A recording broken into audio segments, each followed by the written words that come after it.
Hi everyone, welcome back to my channel and welcome to day 30 of Vlogmas. I came up with this idea today of sharing my favorite shows when I was literally trying to brainstorm something to talk about, and I figured I would share my favorite shows of 2022. Don't even judge this little list I made, okay? I had a little piece of paper.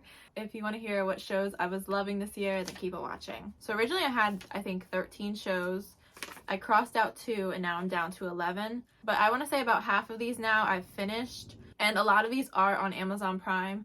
Just because Amazon Prime, I be on my mom's. I haven't had Netflix in about a year or two. I just lost interest in it because you find a show you like on Netflix and then they take it off like by the end of the month. So you can't even finish half the things you were watching.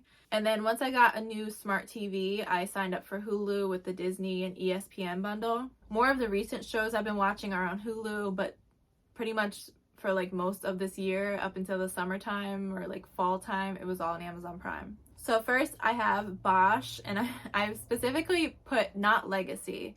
So Bosch and Bosch Legacy are basically the same show. The Legacy is like the second part of it. I don't know. I think Bosch could have just ended and it didn't need this extra part storyline. The first part of the show just focuses on this one detective, Harry Bosch. I think the reason why I love the show so much is because this guy is such a likable character in person. I love him. Like, his vibe, he kind of like just doesn't care, but like he's just very cool, and I just love that about him. I love his relationship that he has with the daughter. And yeah, it's just kind of like a crime cop show. My next show is Monk. I wrote here, I started season 1 in December of 2021, and then I finished it like probably in the springtime of this year. Monk follows this guy that he's very like, I want to say like paranoid in a way and like OCD, but sometimes like I would get frustrated with his character, but then it's kind of hard because this is how the guy is supposed to be, this is how his character is supposed to be. It was kind of another like crime type of show because he once was, I think, a detective as well, and then after his wife Trudy died, like it just went downhill for him. But it was still a really interesting show. Another show was The Boys. This is also on Amazon Prime. This show, I had described it to a couple people that I was recommending it to as like an X-rated superhero show. I don't think I've ever watched anything like this. Yeah, just be prepared. It is very explicit for maybe some people and you might not like it for that reason. It was just honestly very crazy. Some episodes were a little bit gross because in terms of like things exploding. There's definitely a lot of like sexual type of content as well, but at the end of the day, it was pretty funny. I love the one guy. I can't even think of his name. He has like an accent and he's so sexy. In real life, his name is Carl with a K. Just be prepared. But basically it follows a storyline of like certain people having these superpowers. And I don't want to give too much away because I feel like you'll find out as to how and like why they got these superpowers. But it was cool because everyone was like different. Okay, next was The Terminal List. This was with Chris Pratt, and this show was so good. I'm saying that pretty much about every show. I think like I can say this without giving too much away. I have to give you guys the plot so you want to watch it. But Chris Pratt's character was part of like a group for like one of the military branches. There was some crazy stuff that happened. He was like one of the few people I think that had survived, and then the other people that did randomly just like clocked out. But what was bad about his character was like he had memory loss, so like he thought things went down this way and really it didn't, and like it just was crazy. He's dealing with memory loss, trying to figure out what happened, who was involved. It almost felt like a game of Clue or something. Another show that I watched, I think just because in the world of social media, I always was seeing like so many people love this show and like preferred it more than Friends, which was How I Met Your Mother. Now, would I prefer it more than Friends? No, I think Friends is a lot better in my opinion than this. How I Met Your Mother, I know I'm like mentioning it as a favorite show. Maybe I should just say shows that I've watched in 2022 because I wouldn't say that this was really technically a favorite. I was getting kind of annoyed because I wanted to know who their mother was. You literally had to wait until like pretty much the very end to find out who Ted, which is like one of the main characters, who he ends up with.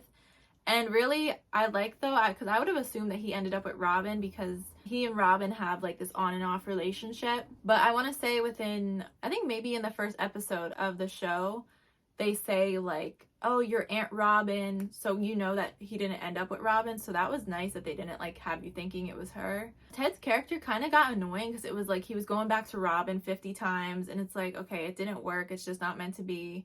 Then he would go to like another girl 5 times. Like he kept going back to the same woman. I loved Marshall on the show. He was just like the sweetest guy, and I want the type of guy in my life that Marshall was. There were definitely some episodes that I felt like Marshall was too good for Lily. I deserved him, not Lily.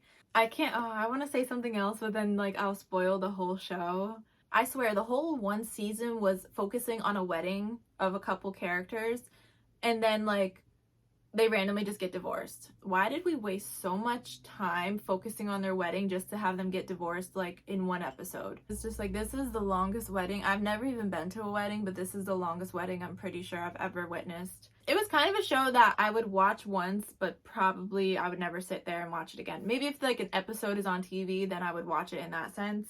I think binge watching it once was good, and I'll say that. So those are all the shows that I've pretty much have finished, or I am for the most part caught up on. Now, a couple other ones, I'm like binge watching these. I was watching on Netflix and then I canceled my Netflix, so I have to go back and finish it because now it's on Hulu. Schitt's Creek. I love the characters on there. They're so funny. Love David.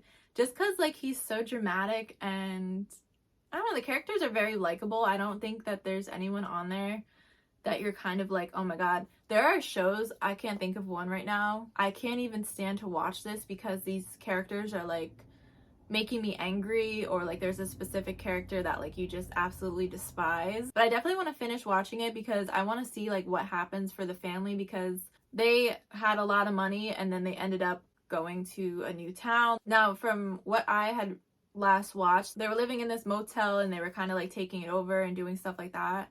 So I want to see. Don't spoil it for me, anyone, if you finished it. Another show I've been watching. This show was on when I was growing up, but I never watched it before. It was One Tree Hill. A couple years ago, I think I tried watching it. Couldn't get into it for some reason. And I think maybe now I've like forced myself because I want to just watch it. And I've seen so much about it recently on social media. I like it so far. I'm on season 2, so I'm slowly but surely making my way through it. There's a couple questions that I have and like I'm a little confused about. Nathan and Lucas are technically brothers, but Lucas was pretty much like estranged from his father for his whole life. And then like once they get to high school, they're playing on the same basketball team, so now they're like connected. But it's just very weird to me because it's like, how come they've lived in the same town their whole life but like never came across each other? Like even in elementary school at recess, hey, you're my brother, like they never talked. Like that was just kind of confusing to me. I feel like the storylines are pretty interesting, and I think the whole plot of like Lucas and his father and Nathan and Karen and all of that is definitely interesting to just see how they kind of are trying to make their family relationship work. Now, my bedtime binge watching show is Law and Order SVU.